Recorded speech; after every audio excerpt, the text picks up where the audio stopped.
Well, you were covering the war in Afghanistan and Iraq. What brought you to Bangkok? Well, I was just recently in Afghanistan, but I've been paying close attention to Thailand from Afghanistan. Why? Because I love Thailand.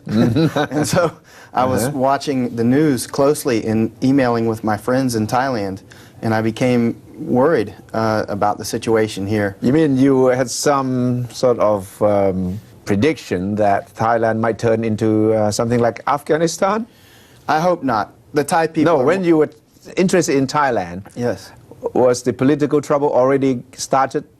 Yes, it had already started. Well, I first noticed that it was getting worse in Thailand. I mean, me personally, I noticed about a year and a half ago, because my Thai friends normally don't talk about politics when we're eating dinner or something, and they started increasingly talking about politics, and things that I was hearing people say caused me to think that unrest is building. You covered wars in Iraq and Afghanistan.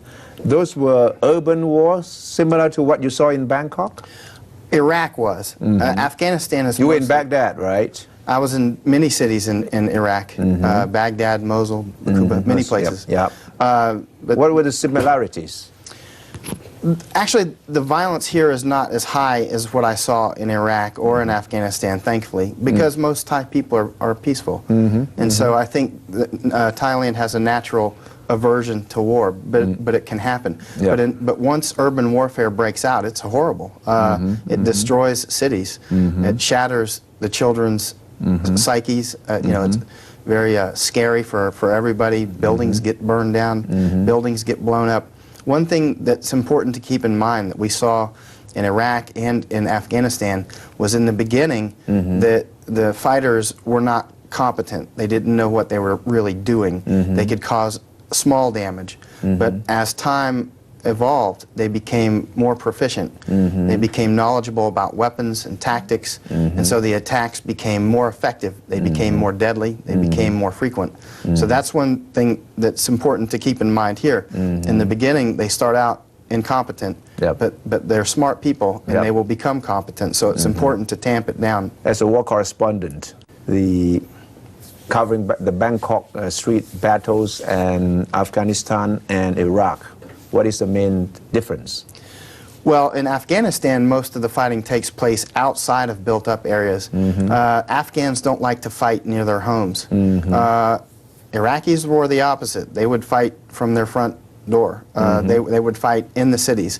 So most of the fighting that I experienced in Iraq was urban warfare, like you would probably see here. But fighting tends to spread like fire, and it can spread to the countryside very quickly. In Iraq, some of the fighters disappeared into the communities, and the other side, American soldiers and the government soldiers, couldn't distinguish them or couldn't single out a terrorist as different from a normal citizen, right? Is it the same here?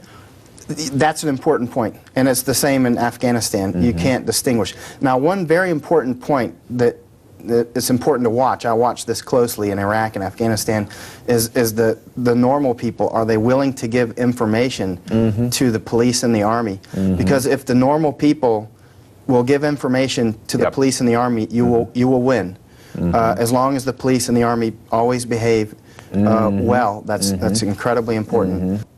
When people committed atrocities, that caused the people to turn against them. When they tortured people or murdered innocent people, when they burned things like we saw here, that causes people to turn against even people that they used to believe in. And so that's why it's so crucial always that the military and the police be on always their best behavior. Yeah. Did you also sense anti-military feelings among the Bangkok people when you were covering it? Normal citizens seem to respect the army, so they've said only good things. The army and the police, from what I've seen, and I watch them very closely, they're treating the people with much respect, and they're being very professional. The CNN and the BBC have been criticized by some, Thai people of being either biased or not knowledgeable enough, or perhaps not deep enough. What do you think of the CNN and BBC's coverage? Well, Oftentimes, I haven't been paying very close attention because I've been on the street, Yeah, although I do yeah. watch it when I come back to my room. But it's important to understand that most of the correspondents aren't actually war correspondents, and so they often don't know what to watch for. Yeah.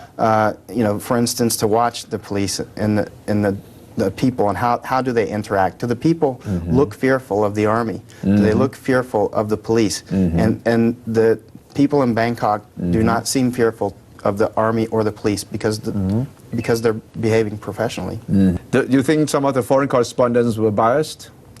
Oh, there's always bias. I mean, I'm biased. I'm very pro-Thai, so I just have to admit to it. When you say you're pro-Thai, it's difficult now to define because there's so many sides to the Thai people now. It's complicated, isn't Yes. it? What do you mean by being pro-Thai now? Well, I just Pro-red, pro-yellow, just pro-soldier? pro-peace. Pro-peace, okay. Yeah. Just hope that Thailand can avoid the war and continue to prosper the way it's been improving every year I come to Yeah. Thailand. It seems like it's a little bit better year by year, and that's what I hope continues. You never expected to be a war correspondent in Thailand in the first place, right? No, and I hope that I do not become a war correspondent in Thailand. That would be a tragedy. But as a war correspondent, what do you do when there's peace? There's no war for you to cover. I'll start a garden.